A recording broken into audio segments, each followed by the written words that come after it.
আমি রেডি করে নিচ্ছি এখানে আমার একটু আদা বেটে আদা কষে নিচ্ছি আর তৈরি করে নিয়েছি যা মশলা লাগবে পেঁয়াজ তারপরে তোমার টমেটো আদা রসুন আমি মোটামুটি সেটা রেডি করে রাখলাম কারণ আমার সঙ্গে তো এগুলো লাগবেই তো আমি সেগুলো রেডি করে নিয়েছি আর দেখো আমার তেলটা গরম হয়ে গেছে আমি একটুখানি হলুদ দিইনি এখন ভাজার সময় আমি একটু সল্ট দিয়ে এটাকে একটু ম্যারিনেট করে নেব নিয়ে এটাকে ভাজতে দিয়ে দেবো চলো একটু ভেজে নিই হালকা ভেজে নিয়ে দেখিয়ে দিয়ে আমার তেলটাও গরম হয়ে গেছে তো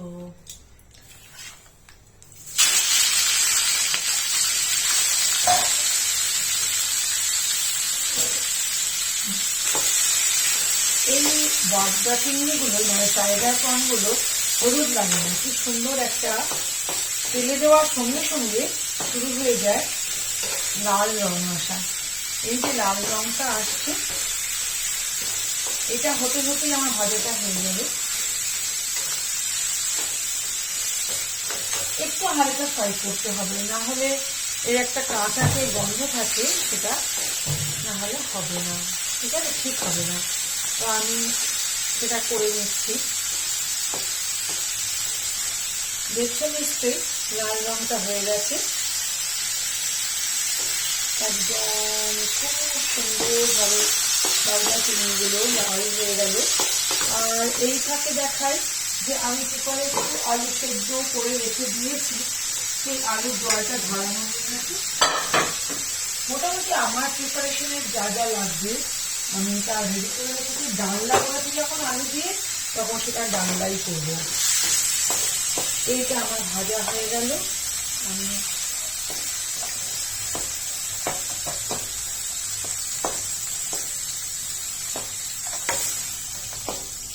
হয়ে গেল এইবারে আমি দিয়ে দেবো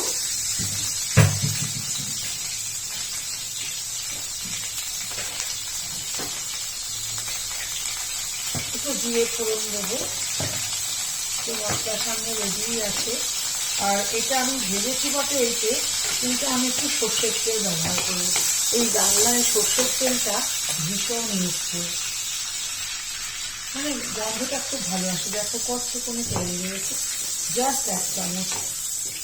এইটা হতে হতেই আমি দিয়ে দেবো পেঁয়াজ আদা যাবতীয় করে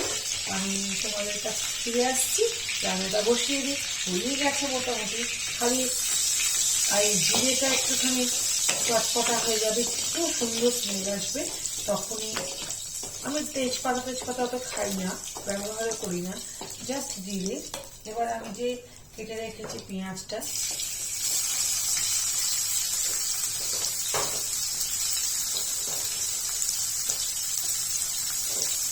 হালকা পেঁয়াজ দিয়ে দিলাম একটা বড় পেঁয়াজের আধ দিয়ে নিয়েছি বেশি পেঁয়াজও অত চলে না এটা করতে করতেই আমি দিয়ে দেব আদা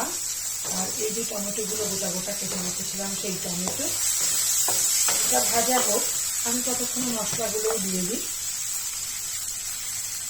একটু হলুদ আর দেব শুকনো লঙ্কার গুঁড়ো এক চামচ দিয়ে যেরকম খাই আমি তো কাঁচা লঙ্কা ইউজ করবো আর আমার কাছে রয়েছে দুটো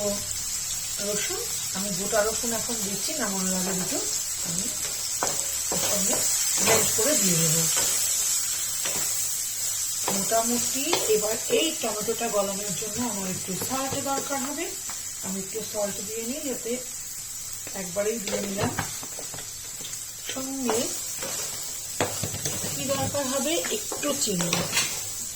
চিনি মানে সুগার একটুখানি দিলে তোমার সেটা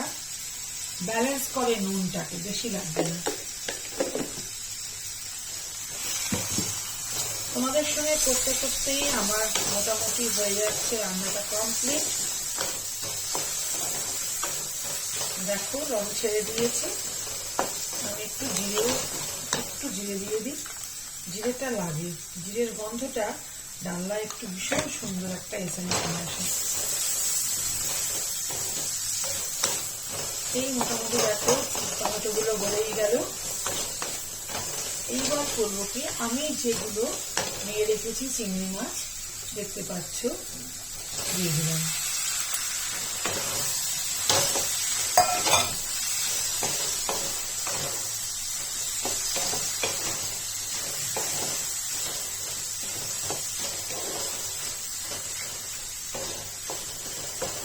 কিছুই না, খুব সহজ একটা রান্না, যে এরপরে আমি দিয়ে দিচ্ছি আমার আলুটাও। আমার অত কষানোর টাইম নেই, আর বেশি কষানো মশলা আমি খাই না, তাই জন্য এটাই আমার কাছে অনেক টেস্টি লাগে। রংটা খুব ভালো এসছে, ভীষণ ভালো লাগছে। এইবার আমি দিয়ে দেবো, একটু কষানো হয়ে গেলেই, মোটামুটি কষানো করতে করতেই হয়ে গেছে, ফুল ফ্লেমে রাখা আছে, কোনো আস্তে করা নেই, কিছু না। দিয়ে দেব জল, ডালনা মানে একটু জল লাগবে। লাস্টে নামানোর আগে আমি একটু ঘি, গরম মশলা, ঘি না দেয়ালে ভালো, ঘিটা মানে ভালো একটুখানি গুড কোলেস্ট্রলের সহায়তা করে ঘি খাওয়া, তাই একটু ঘি আর একটু গরম মশলা দিয়ে আমি নামিয়ে নেব। তো দেখতে পাচ্ছ আমার সুন্দর একটা টেক্সচার অবশ্যই পড়ে গেল এটা আমার। তো দেখানোর ক্ষেত্রে দেখিয়ে দিই তোমাদের, এই দেখো কত সুন্দর